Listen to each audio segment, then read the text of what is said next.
that same token, men aren't allowed to have feelings in our society, which isn't fair. You're expected to move past it, work through it, get over it. Women don't get over anything. No, we don't get over it. Instead, we hold on to it. We hold on to that rejection. We hold on to it. We pluck it out of space-time and we examine it from hindsight. We put it in different scenarios. We bring in experts like, Stacy, get over here. What are you? Remember that guy took me to Coachella, never called me again? Should we drive to his house? And sometimes we hold on to the pain of our rejection so tight that they become part of the makeup of our personalities. And then we get to use the pain of that past rejection, ladies, as an excuse for why we are the weird brand of fucked up that we are now.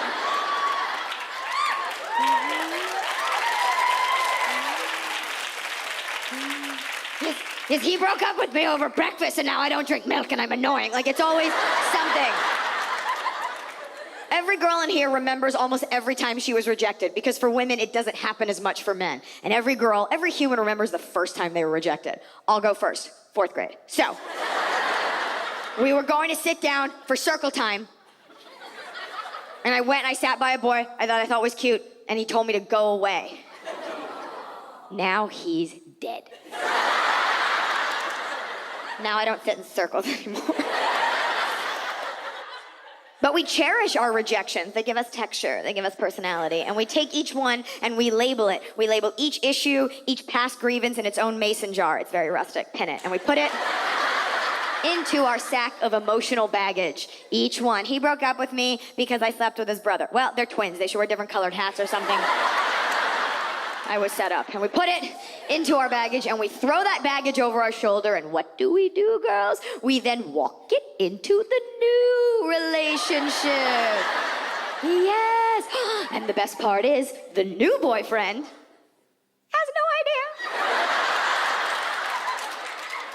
what you're hauling. And he welcomes you. Yes, he welcomes you to the new union. Like, oh, come on in. You seem pretty cool and well adjusted. And you're like, oh, yes! This seems like a safe place for me to unpack my shit!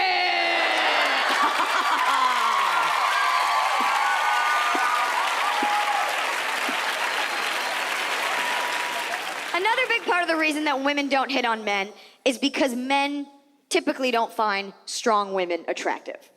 They don't. Your date's gonna look at you and be like, no way, babe, I love a strong woman. Bullshit, Chad, okay? They love vulnerability. It's very attractive when a woman is vulnerable. Why is that? Men are very physical creatures. Women are very verbal. Men are very physical. So when a woman is vulnerable, hypothetically, it would mean that she needs physical help. And when a man feels he can be of help physically, then he feels needed, and that makes him feel good and attractive. When a man feels he can insert himself. No pun intended, but fuck it, we're making a comedy show. Pun intended, okay? You gotta give him something to do. And we as women a lot of times fault men for not communicating the way that we do. Women speak more words on average than men. It's not one's better or dumber than the other. It's just the way we are. When we talk at you, I want to talk. I want to be communicative about being communicative. You're not saying anything. Why aren't you talking about? You're not being communicative about your lack of being communicative. And I want to talk about how much I hate my friend Stacy. You haven't met Stacy, but when you meet her, you're gonna fucking hate her. We have to have. And he's just sitting there like, Mungo, no. Like, it's scary. If you have any doubt if a guy likes you, don't always look for the words, look for the actions. They will show you. I wish someone had told this to me when I was in my 20s. Because when you're young, you're like, he's just not texting back. He's just busy. He's just at work. His family died. Like, there's no bullshit like that. When a guy likes you, he shows up. If you have any doubt if the guy with you tonight likes you, give him something to do. If a guy likes you, he'll do anything. Be like, will you carry this glittery brick of cat shit? He'll be like, no, no, no.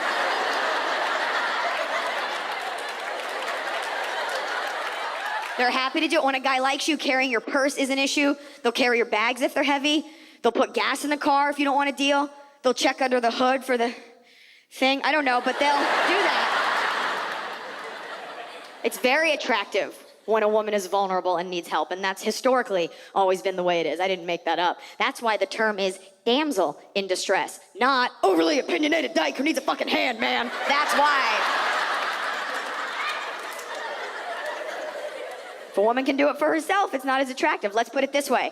If we're all animals, okay, and men are lions, and women are like gazelles, what's a lion, if he's hungry, more likely to go after? The gazelle running at 90, unencumbered by a self-esteem issue, like, I own my own home and have a PhD.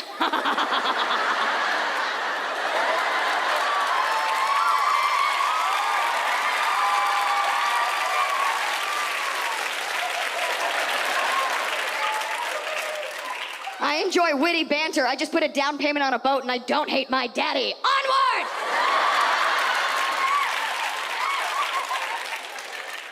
Or, remember, he's hungry. Or, the gazelle with the broken hoof, like, help, how does basketball work? Like, what? An easier meal. Side note, I am aware that it's the lioness, not the lion, that does the hunting, but let's pretend that that lion was like a bachelor and hadn't met his wife yet. Okay, so, we got all the zoologist questions out of the way. So we look at everything. You think men judge women harshly. They do. But gentlemen, you have no idea what we're looking at. We're judging your hair. We're judging your shoes. We scan you like Predator. Every atom, every molecule of your DNA, we go through it like scanning for physical abnormalities. Is he balding? Okay, but is it in a weird way?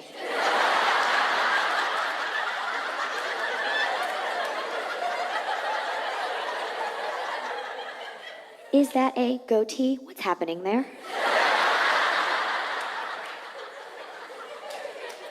Is his shirt unbuttoned too low for his ethnicity?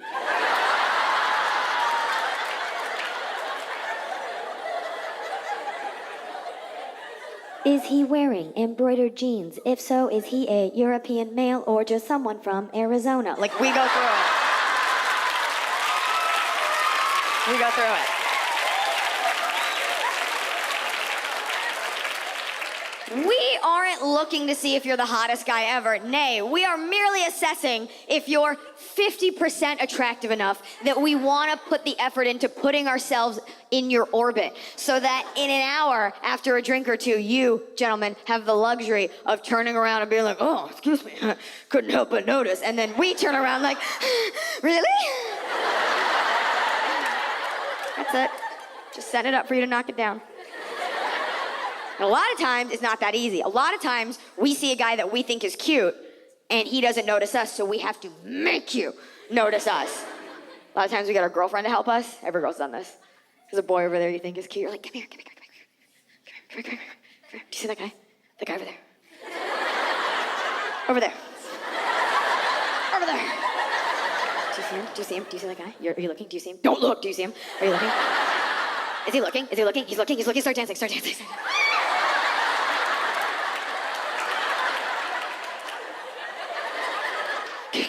Keep. Say something funny. Just start talking. Just start talking so I don't look like a loser. Say something funny.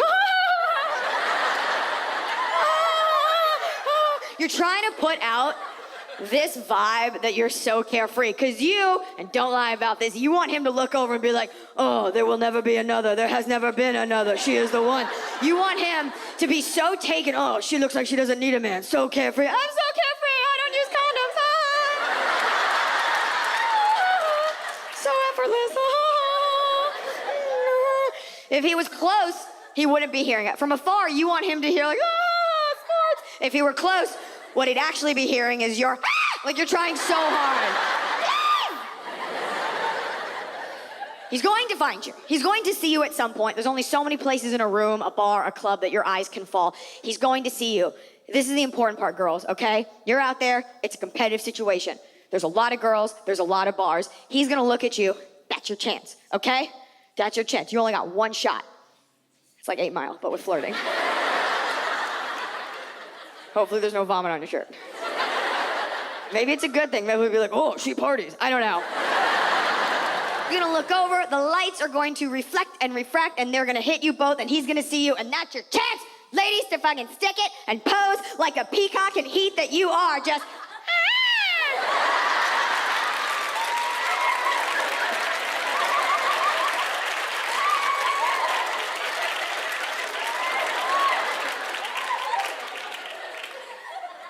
Don't dance like that.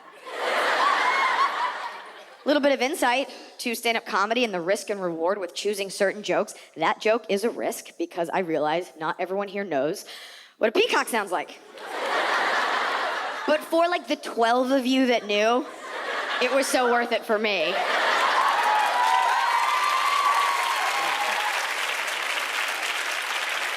And for the rest of you, the good news is you don't ever have to hear a peacock because that was like top 10 peacock impressions you're gonna hear tonight. I hate it. I hate the noise. I'm allowed to make fun of peacocks because I grew up with them. What I find so unsettling, if I might divert from the stand-up to a TED Talk about ornithology for like 2 seconds, it's the dip in the mating call that gives me, you're just like, it's just not. We, as avian enthusiasts, which is why you've come to my comedy show, enjoy consistency in a mating call. Like a crow or a raven is like, caw-caw, it just goes, right? And a dove and its low-rent cousin, the pigeon, it's just, right? The dove and the bird it loans money to, just,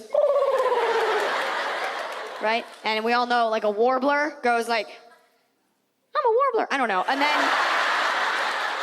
And the bald eagle is like, fucking freedom! Okay, so, we know. To me, the peacock sounds like a tired hooker. Like he's just standing on the corner like, you wanna fuck or what?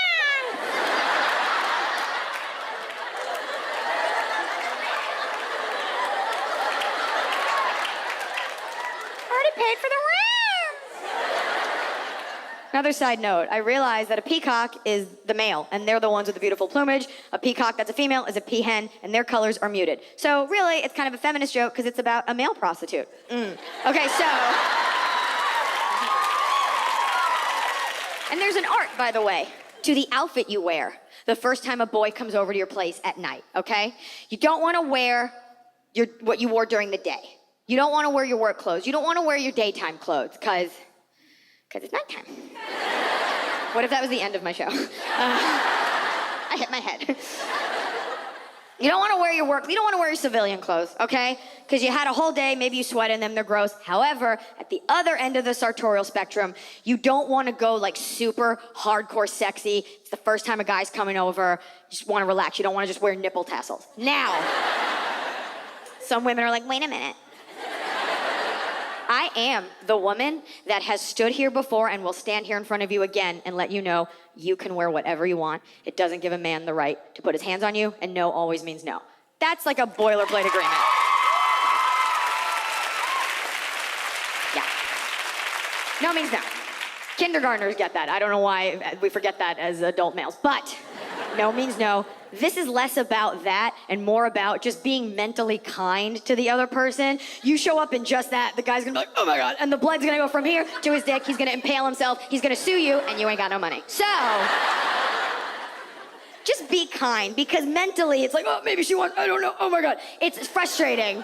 And you know what it would be like, girls? It would be like if you had the worst day and you came home to your boyfriend and you're like, I had the worst day, I got fired, and I cried in front of everyone, and I ate that French fry from my car. It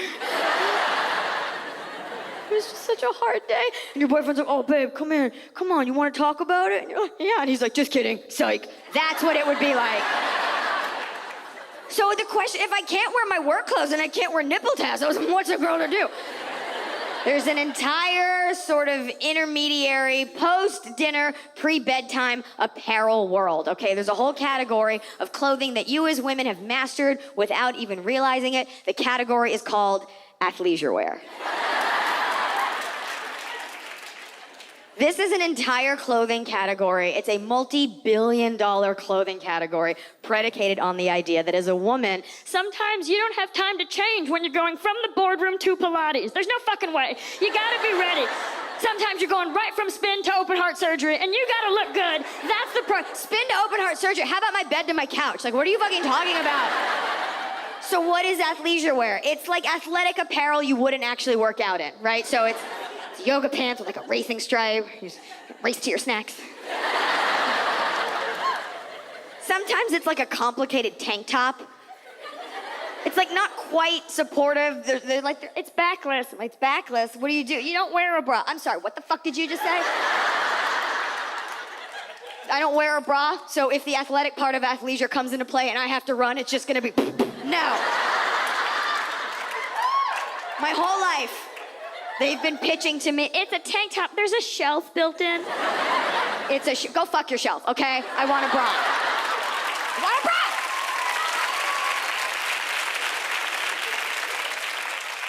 So we do that. Sometimes we'll do like a push-up bra under the tank. You show the strap off. It's gotta be a cute strap, not beige. No girls are like, oh, beige. So it's like magenta, because that's not as sexy as red. Magenta's like, maybe we'll fuck. Red's like, we're gonna fuck. Push-up bra, push-up bra. That's what we do for you, gentlemen. You have no idea. The sacrifices. Push-up bra. Not a woman in here wears a push-up bra when she's at home with the flu. No. No one walking around like, I just like it when my nipples are near my tongue. Just safer that way. He gets to be comfortable. You're all bundled up. You're sitting there in a push-up bra on your couch drinking with this dude that you're having a date with. He's got his shoes off. He's got his shirt off. You're suffocating under your own tits watching House Hunters. Just crown molding.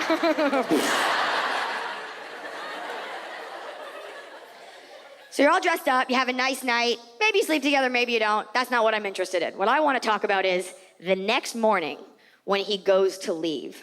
What I've always found so endearing about men. I find many things endearing about you.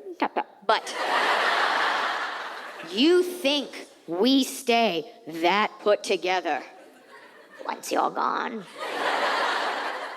You have no idea.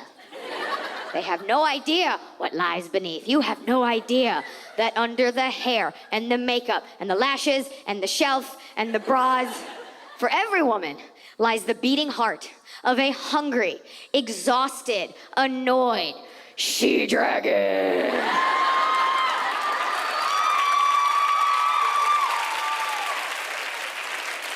And she is waiting to come out. She comes out every couple hours, like opinions, like sweat, like urine. Hopefully you pee more than just every couple hours, but still. She's gotta come out. You gotta let her out, and she's waiting, and homeboy is taking forever to leave. And he's like, all right, well, I guess I'll give you a call later. And your dragon's like, get out! Get out! I gotta take a shit! Get out!